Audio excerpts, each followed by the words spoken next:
Right? Doesn't that look scary? Video of yours that I watched today was a video that showed the similarities, not just between pyramids, but between construction methods all over the world. In Japan, I had no idea that they had made the sarcophagus covers in Japan that were exactly the same shape as the one, and oddly shaped, exactly the same as the ones they made in Egypt. And in a place, there is supposed to be zero connection between ancient Japan and ancient Egypt. That's not supposed to exist. And if you compare that sarcophagus work, it's like it looks uncannily similar.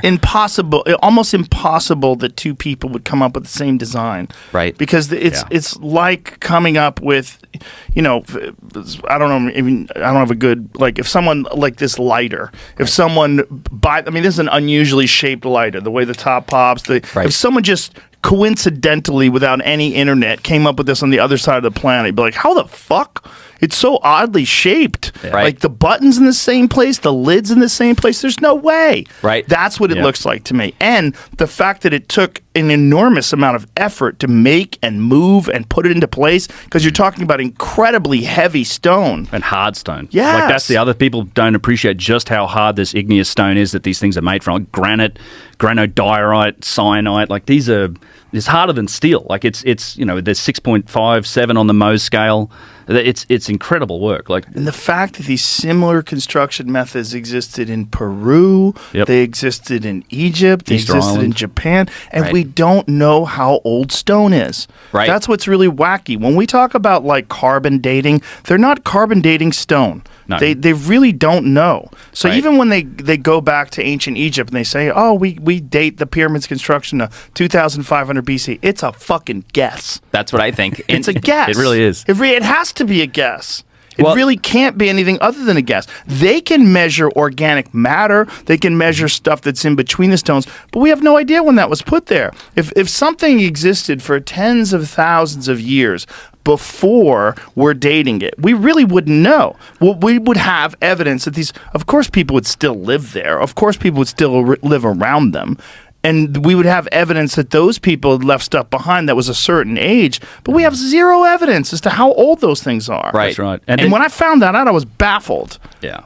Because I always thought they knew 2,500 BC, rock solid. This is it. Well, they tie it to the guy, the king. They know when Khufu lived, and so they try and tie. And literally, with the Great Pyramid, very little evidence. There's like this big statue of him that they found down in the Valley Temple, nowhere near it. And then there's a glyph on the inside. There's a lot of controversy around that. But there are some of these artifacts they do for that reason, because they date a lot of stuff based on the site that they found it. So if there's organic material at the site that they found it, and I've found it's a kind of like a smoking gun piece in all of this, is all the vases. So are you familiar with the incredible stone vases that they make in Egypt? Please talk about them. Yeah, so there is a collection of these things. They're made from igneous stone. And Jamie, I've got a few pictures of the vases in that vase directory, and they date back. It's what's interesting to me about these is that they're some of the earliest types of artifacts that we find. They stretch back far into what we'd call pre-dynastic time, basically Mesolithic times. Right back to even 15,000 years ago, there was a site called Toshka that was dug up. It's underwater now, but and it was a primitive burial. There was a guy that was curled up in this burial site on the side. Go back to that, Jamie, that one, the thin card one. Yeah, what's going on there? So this is an example, and these vases display just astonishing aspects of precision and engineering. So this is an example of just how thin this material is. So it's igneous stone. This might be porphyry or something like this. A very, very hard stone, very hard to work, but also brittle when it becomes thin. You can see the giant crystal occlusions, the white marks in it. This stuff becomes brittle, yet it's been worked down to this thinness because this one's been damaged, and you can see how thin that interior wall is. Flinders Petrie is the great Egyptologist, the first guy to really start applying engineering principles from the industrial age to this stuff. He found one, he talks about one in his work that was 1/40th of an inch thick. Wow. A 40th of an inch thick. And the interesting thing about these vases, there's 50,000 plus of them were discovered beneath the Step Pyramid of Djoser. He collected them all up, and even in the museum that's at Saqqara, they talk about, this is so. I've been down underneath the Step Pyramid. This is a fragment of one of these vases that I found you can handle down there. And even in the museum there, they talk about, he didn't have them made. These were inherited objects from earlier times. Like they get the concept right. And so these things stretch back way back into time. There's pre-dynastic artifacts from pre-dynastic burials. But there's always these sort of arguments, well, can you do this by hand? Can you not? And so recently there's been some work done. I've been working with a couple of guys, the son of Christopher Dunn, who wrote some real seminal textbooks on ancient Egyptian technology. His son Alex and Nick Sierra, they're professional metrologists.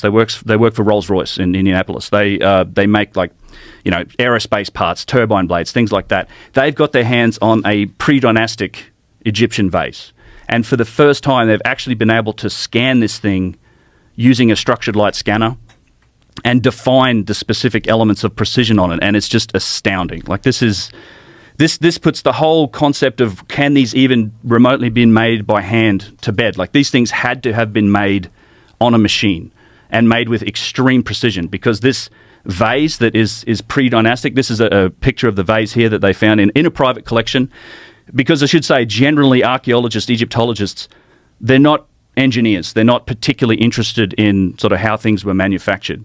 So what they've done is they've taken this and put this in a machine, and it's a structured light scanner, so it creates like a point cloud of different lights, and then you match a geometric shape to it, be that like a flat plane, a cylinder, a sphere, a cone, and then you can perform sort of geometric calculations on it and define things like precision. So if you go back to that, the surface A, the vase lip, right? So this is, you can see down on the bottom, they've created a point cloud of the top of this lip, so the flatness, and they've called this surface A. It's comprised of 3,813 points, and it's within 3,000ths of an inch of being basically perfectly flat. Wow. But that's 3,000ths of an inch. 3,000ths of an inch. And this is over who knows how many thousands of years of erosion and sand and dust and wind. Exactly. It's at least 5,000 years old. I suspect this could be far older than that. Now, what's interesting, once you start doing this, and if you go to the next one, Jamie, now we're looking at the lip. So you take a cylinder and you basically take 10,000 points plus, and you match the inside, the mouth of the vase to a cylinder, and what you can now measure that against the other surface. So if you think of like the top of it as being like the x-axis, this is now your y-axis.